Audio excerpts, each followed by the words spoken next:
रास्ता सारा शक्ति देखाई आसिले किंतु सभास्थल रे पहुंचीबा पूर्व कर्मी उभा फसर फाटिला प्रशांत को समावेश विरोधी कहिले भड़ाटिया कर्मी जदि विरोधी कथा सत तेबे केउ अंचल कर्मी जोगाड़ करथिले प्रशांत फांका पड़िला शह शह चेयर बीजेडी शिविर रे निराशा भितर चिरंजीव कहिले एथर 120 प्लस रास्ता रे शक्ति देखाई आसिले हेले सभास्थल रे पहुंचीबा परे उभान होई गले कर्मी शुक्रवार जगतसिंहपुर निर्वाचन मंडली बीजेडी प्रार्थी प्रशांत मुदुली विशाल रोड शो करथिले एही विराट पटुआर रे प्राय 8000 रु अधिक लोक शामिल होइथिले भिड़ एमिति होइथिला जे किछि समय पई रास्ता जाम रहिथिला हेले एही शोभा यात्रा निर्वाचनी सभास्थल रे पहुंचीबा परे गायब होई जाइथिले कर्मी माने मंच तले पड़िथिबा अधिकांश चौकी खाली पड़िथिला एवं 300 रु 500 भितरे बीजेडी कर्मी उपस्थित थिले एकथा आमे कहूनु खोल दृश्य प्रमाण करूछि सभास्थल रे खां खां स्थिति बीजेडी कर्मी मानकु निराश आडकु ठेली देइथिबा कुआ जाउछि जगतसिंहपुर निर्वाचन मंडली रे होइथिबा ए शोभा यात्रा रे बालिकुदा एरसमा निर्वाचन मंडली एवं तीर्थोल निर्वाचन मंडली रो बीजेडी कर्मी शामिल होइथिबा चर्चा हेउछि प्रशांत मुदुली सहित सांसद प्रार्थी डॉक्टर राजश्री मल्लिक और निकटरे बीजेडी रे जोग देथिबा जगतसिंहपुर रो पूर्वतन विधायक चिरंजीव विश्वाल मिलित भावरे स्थानीय नुआबोलो छकरु एक विशाल रोड शो रे आसी चर्चिका बजार ठारे संकल्प समावेश करथिले सभास्थल रे निराश स्थिति भितर शक्ति भरिथिले चिरंजीव विश्वाल और प्रशांत मुदुली बेस दंभर सह पूर्वतन विधायक चिरंजीव विश्वाल ओडिशा रे 120 बीजेडी विधायक और 15 सांसद प्रार्थी विजय सुनिश्चित बोली कहिथिले सेहीपरि बीजेडी विधायक प्रार्थी प्रशांत मुदुली निजर संक्षिप्त अभिभाषण रे चिरंजीव को योगदान बीजेडी कर्मी को उत्साहित करथिबा कहिथिले चिरंजीव विश्वाल विजु जनता दल आदर्श रे मुख्यमंत्री सहित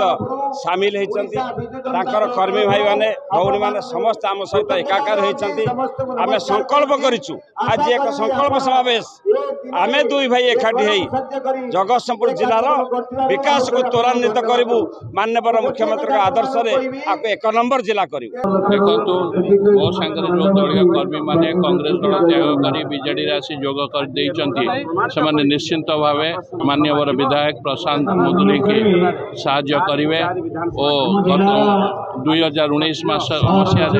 निर्वाचन में प्रशांत बाबू 8000 भोट रे जीति एथर अति कम 40,000 भोट रे जीतिबे।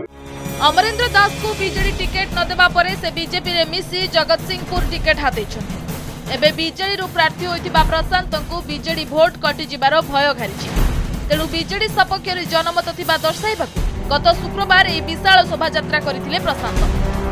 जगतसिंहपुर निर्वाचन मंडली रु कम आ बालिकुदा एरसमा निर्वाचन मंडली रु अधिक लोक आसी एथिरे शामिल होइथिले बोली कुहा जाउछि हेले सभा कार्य आरंभ विलंब हेबारु निज अंचल को फेरी जाइथिले कर्मी मात्र 500 भितरे कर्मी जे माने जगतसिंहपुर निर्वाचन मंडली रो सेमाने उपस्थित रहिथिले जहाकु ने विरोधी मध्य कटाक्ष करिछि बीजेपी नेता कहते कार्यक्रम प्रशांत बालिकुदा एरसमारू बीजेडी कर्मी को भड़ारे आनी से सब थिला गोटे बरादी सभा जो कि हमर सांसद प्रार्थी थे बीडी ब्लॉक ठारू गोटे रैली आनी एवं प्रशांत मुदुली चिराचरित ढंग से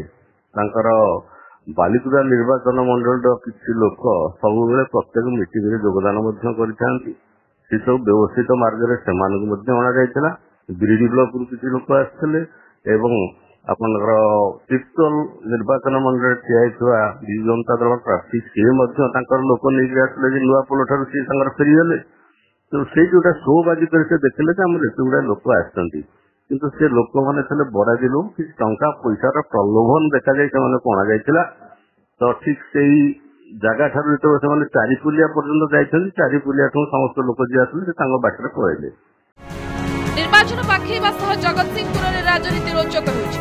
गोटे पटे अमरेंद्र विजय पई संपूर्ण शक्ति लगाई दैथिबा बेले प्रशांत मुदुली मध्य आसन बंचेबा पई जोरदार प्रयास करुछथि तेबे जनमत कहा सपक्ष रे जाउछि ताहा 4 तारिख रे भोट गणति परे स्पष्ट होइछिबो